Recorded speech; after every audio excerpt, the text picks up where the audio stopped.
What's up guys, Everything Apple Pro here. Welcome back, another news video for you. Everything that's happened the last few weeks. We actually got the new 13 Pro and 13 6.1 inch CADs. A lot of details to fill in there. A fresh version of the 13 Pro Max and everything in between. The new MacBook Airs, AirPods 3 release date, new products that are coming, so on. As always, Phone Rebel being a large part of my life right now. We're doing a lot of engineering, R&D on the fly.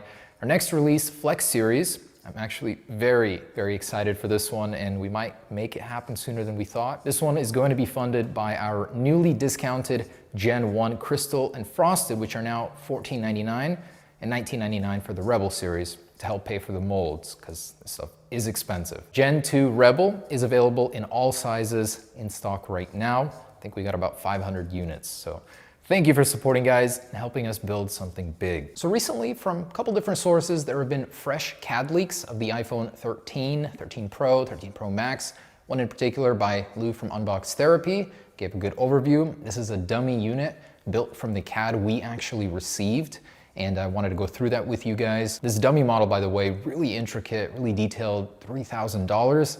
Made to look like the real deal. And Mac Rumors also posted a detailed report on the schematics, not actually sharing them, but detailing what they found in them. So kind of tying all this together, let's go through those details. Mac Rumors says, of course, the cameras are getting much larger. They're going to be protruding far more, 1.5 currently on the 13 and 13 mini to 2.51 millimeters, and from 1.7 millimeters to 3.65 on the 12 Pro Max. We can confirm that 3.65 millimeters is correct from the rear glass to the tippy top of the lens chimney. Mac Rumors says it's very likely that the reason why Apple extended the lens, not only because the components are getting more beefy, but also because they no longer wanted that top protrusion, the glass currently on the 12 Pro Max, to happen anymore. They wanted it flush.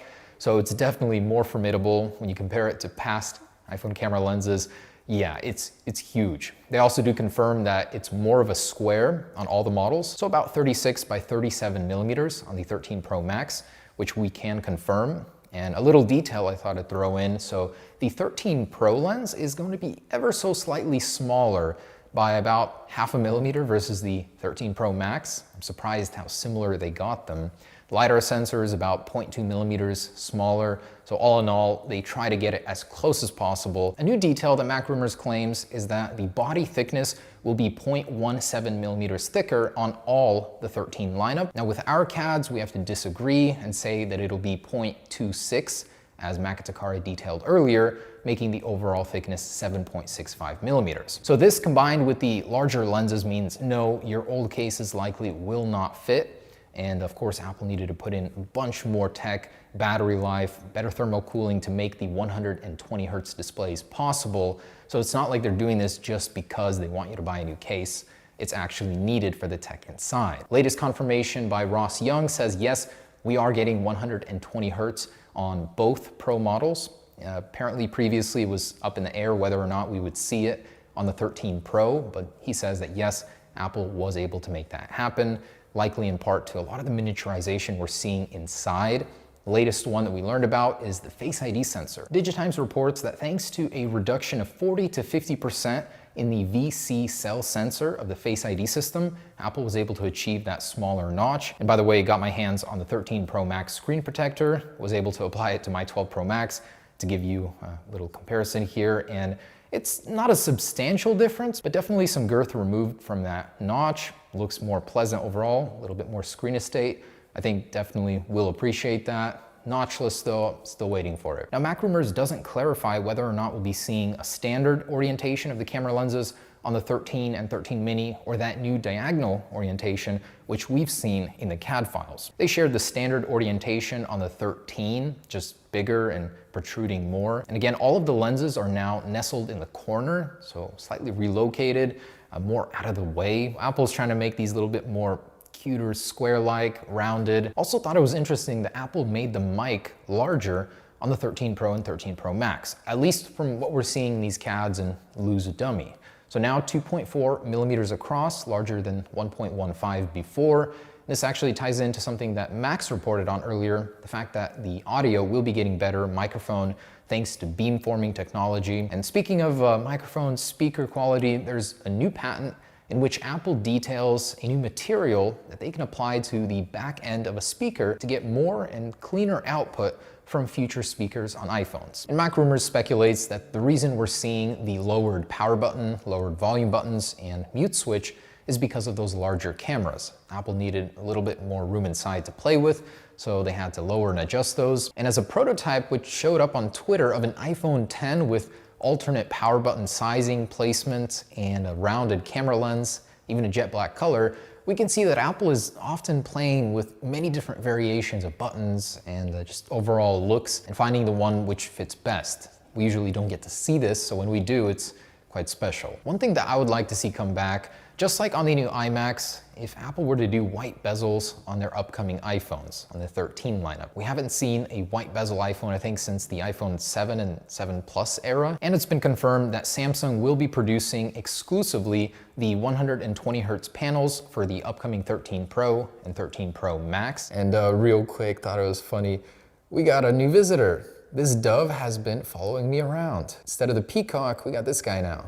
Always good to see him. And Ming-Chi Kuo confirms we'll be seeing a massive expansion of millimeter wave 5G capable iPhones this year. And Kuo reports that as soon as 2023, we'll be seeing an Apple 5G modem. After purchasing Intel's modem business, Apple's been fast tracking this project. This will make for a more efficient iPhone and of course, likely better in speeds, bandwidth, everything. And man, Apple has been working on underwater iPhones for the longest time. Now, more patents showing various things from a shark mode to an interface that works underwater and a system that detects as soon as you become submerged underwater or partially submerged, giving you different options for both. As someone that lives in the Pacific Northwest with rain, it can destroy your user experience. This would solve for that. And it's interesting to see how this is slowly developing. And yeah, a shark mode where you can use a wireless network in areas where there usually isn't one. And for things like warning someone on a boat that there's a shark next to you. Apple's also experimenting with the Mac Pro cheese grater lattice design for future iPhones, both internally, maybe even an external shell. Not sure how good of an idea that would be with crud getting stuck in it, but they say that it will help with heat dissipation, something that is the topic of the iPhone 13 with the new vapor cooling chamber technology. Also, an interesting patent Apple is working on is Face ID heat mapping. So in 14.5, they added the ability to unlock with your Apple Watch on your wrist. Now, Face ID will be able to actually map the heat signature of your face, and one that's linked to you will help unlock your phone with a mask on faster or more reliably, safer too. And Apple continues to work on Apple Pencil patents, which work on the iPhone, the subject of many Apple leak myths for many years.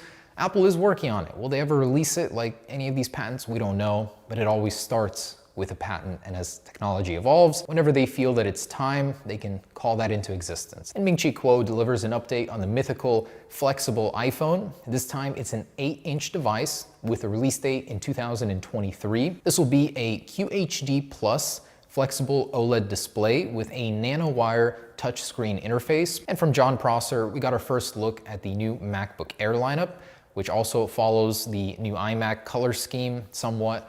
He was actually very close on that one. Gotta say, that guy is killing it. So the new MacBook Airs, various colors, and 2 USB-C ports, no MagSafe, so to speak of, which Apple has been working on, with a smaller trackpad, a white keyboard, and white bezel around the screen. So it seems like Apple is bringing white bezel back in.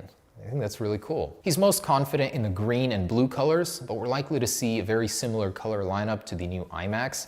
By the way, I got the blue one coming, and that is the most popular color. And from a different YouTube leaker, Luke Miani, he's reporting that on May 18th, we'll be seeing the AirPods 3 being dropped in a press release on Apple's website. That's exactly how Apple dropped AirPods Pro earlier, so we'll see if it happens. He's also reporting that Apple will be dropping them with a hi-fi lossless music streaming service for Apple Music. This has also been corroborated by iOS 14.6, which in the beta code has confirmed that Apple is working on that. And in a report by The Telegraph, they're reporting that an upcoming Apple Watch will support blood alcohol level monitoring. That's crazy.